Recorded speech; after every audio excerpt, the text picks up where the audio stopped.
এইগুলো এবার আমি ভালো করে মাখিয়ে নেব।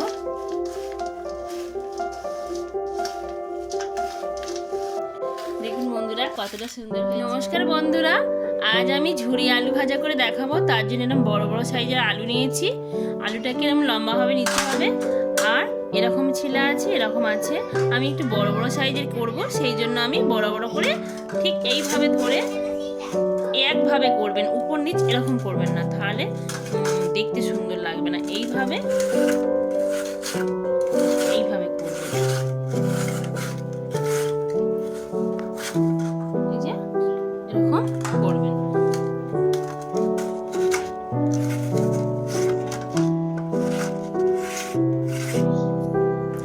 আমার আলুগুলো ছিলে নেওয়া হয়ে গেছে। এটাকে ভালো করে জল দিয়ে ভালো করে ধুয়ে নিতে হবে।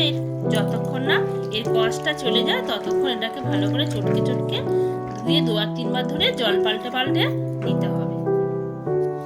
এখানে একটু খাবার সোডা দিচ্ছি, দিয়ে এটাকে একটু চটকে নেব। নিয়ে এখানে বরফ দিয়ে দেব আর ফ্রিজের ঠান্ডা জল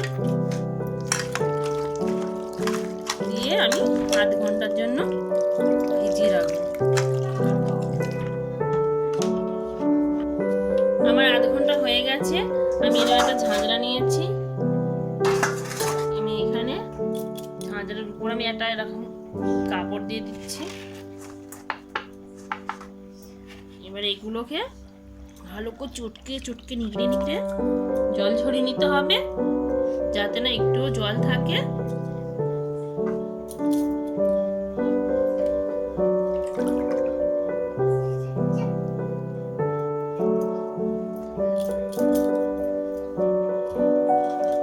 ভালো করে একটু মুছে নেব, যাতে না একটু জল থাকে। কড়াইতে রিফাইন তেল দিয়ে দিয়েছি। এখানে আমি শুকনো লঙ্কা ভাজতে দিয়ে দিচ্ছি, আর কারি পাতা, এটা হালকা আছে এখন একটু ভেজে নেব।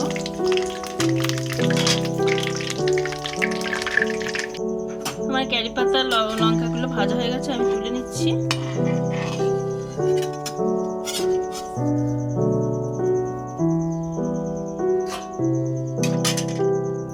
তারপর আমি চিনে বাদামগুলো দিয়ে আমি ভেজে নেব।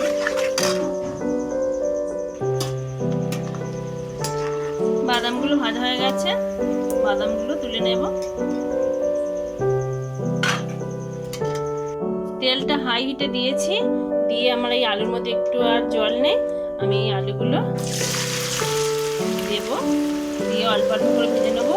এটা সবসময় হাই হিটেই ভাজতে হবে, নাহলে বেশি তেল টেনে নেবে। এই যে ভাজা হচ্ছে, এখনো ওগুলো ভাজা হয়নি, রং ধরেনি। এটা হচ্ছে কি ভাজতে ভাজতে যখন ওইগুলো পুরো ভেসে উঠবে তখন জানবেন যে পুরোটা ভাজা হয়ে গেছে, এখনো বাকি আছে। ভাজা হয়ে গেছে, আমি এগুলো তুলে নেব।